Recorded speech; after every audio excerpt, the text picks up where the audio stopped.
नमस्कार मित्रांनो, कसे आहात? लॉकडाऊननंतर मागच्या वर्षामध्ये आपण पाहिलं की बराचसा काळ जो आहे तो कोरोनाच्या लॉकडाऊनमध्ये गेला. त्यानंतर आपल्या परीक्षासुद्धा झाल्या नाहीत आणि अशा स्थितीमध्ये आपण सेकंड इयरमधून आता फायनलमध्ये आलेले आहात. विद्यापीठाने जो काही क्रायटेरिया ठरवून दिलेला आहे त्यामध्ये मागच्या वर्षी तुम्हाला जे कोणते मार्क्स असतील मागच्या सेमिस्टरमध्ये, त्या सेमिस्टरच्या मार्क्सनुसार सरासरी काढून तुम्हाला प्रमोटेड करण्यात आलेलं आहे आणि त्यामुळे आता तुम्ही फायनलमध्ये आहात असं गृहीत धरायचं आहे. आता फायनलमध्ये आपण सर्वप्रथम आपल्या मराठी लिटरेचर, मराठी वाङ्मय या विषयाचा सर्वप्रथम सिलॅबस पाहणार आहोत. या 5व्या सत्रामध्ये तुम्हाला मराठी ऐच्छिक या विषयाकरता 3 पुस्तकं राहणार आहेत. पहिली पुस्तक आहे लीळाचरित्र, लीळाचरित्र एकांक, आणि या पुस्तकाचे संपादक आहेत शंगो तुळपुडे. आणि या पुस्तकाचे लेखक जर म्हटले तर आपण म्हाईम भट्ट, या म्हाईम भट्टाने लिहिलेलं लीळाचरित्र हा ग्रंथ, या ग्रंथाचे 3 भाग पडतात, एकांक, पूर्वार्ध आणि उत्तरार्ध. यापैकी तुम्हाला नेमलेला, म्हणजे तुम्हाला अभ्यासक्रमामध्ये नेमलेला एकांक हा एक भाग आहे. या एकांक, या लीळाचरित्र एकांकामध्ये 74 लीळा आहेत.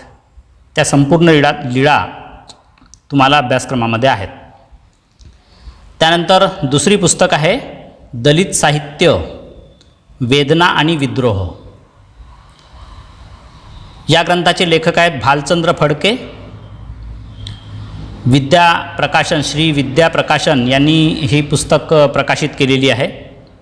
या पुस्तकातील, म्हणजे दलित साहित्य, वेदना आणि विद्रोह, भालचंद्र फडके यांच्या या पुस्तकातील 4 प्रकरणं तुमच्या अभ्यासक्रमामध्ये आहेत.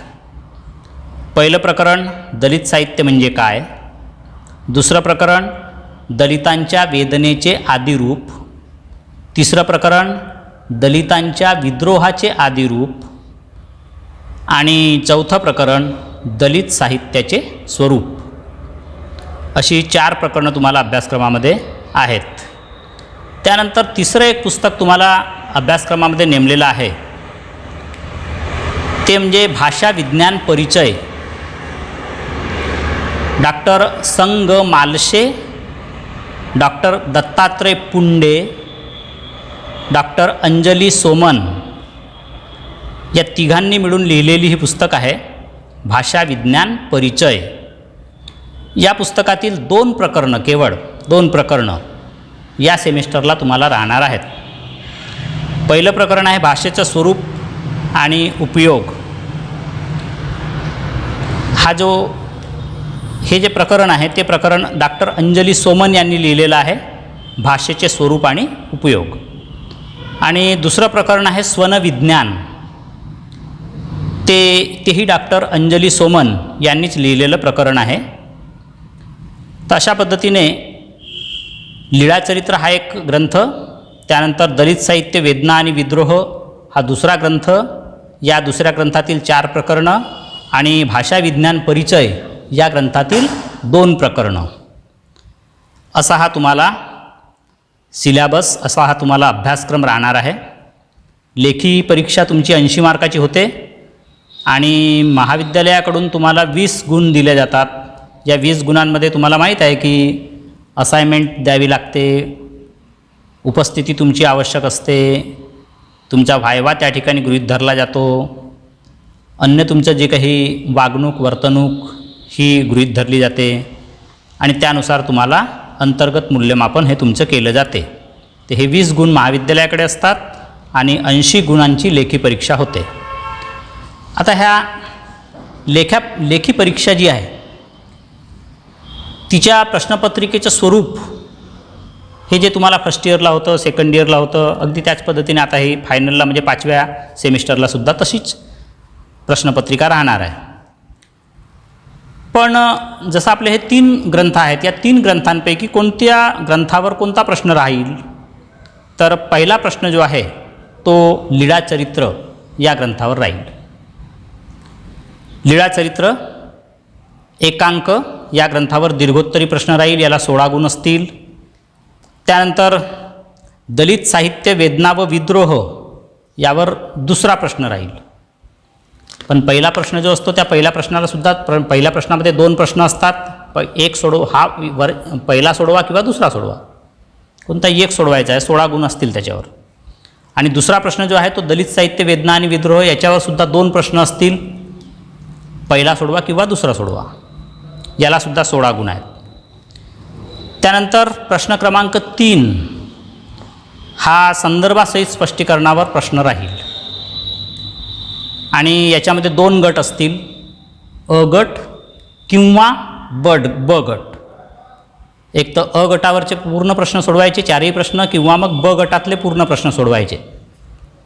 अ गटातले 2 आणि ब गटातले 2 असे जर सोडवले तर कोणत्याही एका गटातलेच मार्क्स हे तुमचे काउंट होतील आणि त्यामुळे अशी चूक करायची नाही. हा जो प्रश्न आहे संदर्भासहित स्पष्टीकरणाचा, हा लीळाचरित्र या ग्रंथावर राहील. म्हणजे लीळाचरित्र या ग्रंथातील ज्या काही लीळा आहेत त्यांच्यामधला काही वाक्याचा अंश तुम्हाला संदर्भ स्पष्टीकरणाकरता दिलेला असेल आणि त्यावरचं संदर्भ स्पष्टीकरण तुम्हाला करायचं आहे. त्यानंतर चौथा प्रश्न आहे लघुत्तरी, आणि यामध्ये सुद्धा 2 गट असतील. एक पहिला गट आणि एक दुसरा गट. एक तर पहिला गट सोडवायचा, नाही तर दुसरा गट सोडवायचा. पहिल्या गटातले 2 किंवा 1 आणि दुसऱ्या गटातले 3 किंवा असं काही सोडवायचं नाही. म्हणजे कुठलाही एक गट सोडवायचा, कारण कोणताही एक गट तपासला जातो. ज्या गटामध्ये तुम्हाला मार्क जास्त असतील तो गट तुमचा काउंट होईल. हा जो प्रश्न आहे, हा चौथा प्रश्न, हाही 16 गुणांचा असेल. याच्यामध्ये सुद्धा 4-4 प्रश्नांचे 2 गट राहणार आहेत. आणि भाषाविज्ञान ही जी पुस्तक आहे या पुस्तकावर हा प्रश्न राहील. भाषेचे स्वरूप आणि उपयोग हे एक प्रकरण त्यामध्ये आहे. या प्रकरणावर 2 प्रश्न. आणि स्वनविज्ञान हे एक प्रकरण त्या पुस्तकात आहे, त्यावरचे 2 प्रश्न. असे 4 प्रश्न तुम्हाला प्रत्येक गटामध्ये असतील. कुठलाही एक गट सोडवायचा आहे. आणि एकूण या प्रश्नाला 16 गुण आहेत.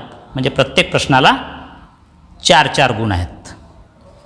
त्यानंतर प्रश्न क्रमांक 5 हा अतिलघुत्तरी प्रश्न आहे. या प्रश्नामध्ये लीळाचरित्रावर 2 प्रश्न, दलित साहित्य वेदना व विद्रोह यावर 4 प्रश्न, आणि भाषाविज्ञान या पुस्तकात नेमलेले जे काही 2 प्रकरणं आहेत त्या 2 प्रकरणांवर 2 प्रश्न, असे एकूण 8 प्रश्न असतील. आणि या 8 प्रश्न जे आहेत यामध्ये आर नाही, म्हणजे पर्याय नाही. हे सर्वच प्रश्न जे आहेत ते आवश्यक आहेत. हे सर्वच प्रश्न तुम्हाला सोडवावे लागतील. या प्रत्येक प्रश्नावर 2-2 गुण असतील आणि एकूण 16 गुण. 8 प्रश्नाला 2 गुण, 2-2 गुण, याप्रमाणे 16 गुण. तर अशा पद्धतीने ही प्रश्नपत्रिका तुम्हाला जी असते यामध्ये आपल्याला असं दिसून येते की लीळाचरित्र या पुस्तकावर एकूण 36 गुणांचे प्रश्न येतात. लीळाचरित्र एकांक यावर 36 गुणांचे प्रश्न येतात. दलित साहित्य वेदना व विद्रोह या पुस्तकावर 24 गुण निर्धारित केलेले आहेत. आणि भाषाविज्ञान परिचय या पुस्तकावर 20 गुण इथे आपल्याला दिसून येतात. म्हणजे 36 गुणांची पुस्तक जी आहे ती लीळाचरित्र आहे. 24 गुण दलित साहित्य वेदना आणि विद्रोह या पुस्तकावर आहेत. आणि 20 गुण हे भाषाविज्ञान परिचय या ग्रंथावर आहेत. यातल्या 2 प्रकरणांवर आहेत. एकूण गुण 80 होतात. आणि त्यानंतर 20 गुण जे आहेत ते महाविद्यालयाकडून पाठवले जातात. आणि अशा पद्धतीने तुम्हाला एकूण तुमचं जे व्हॅल्युएशन होते, तुमचे जे मूल्यांकन होते ते 100 गुणांचं होते. तर हे प्रश्नपत्रिकेचं स्वरूप तुम्ही लक्षात ठेवायचं. कोणत्या पुस्तकाला किती महत्त्व द्यायचं आहे, कोणत्या पुस्तकातला कोणता भाग आपल्याला अभ्यासक्रमामध्ये आहे, हे अतिशय आवश्यक आहे. आणि यानंतर आता आपण आपल्या अभ्यासक्रमाला सुरुवात करणार आहोत. तर पुढील व्हिडिओमध्ये आपण ते बघू.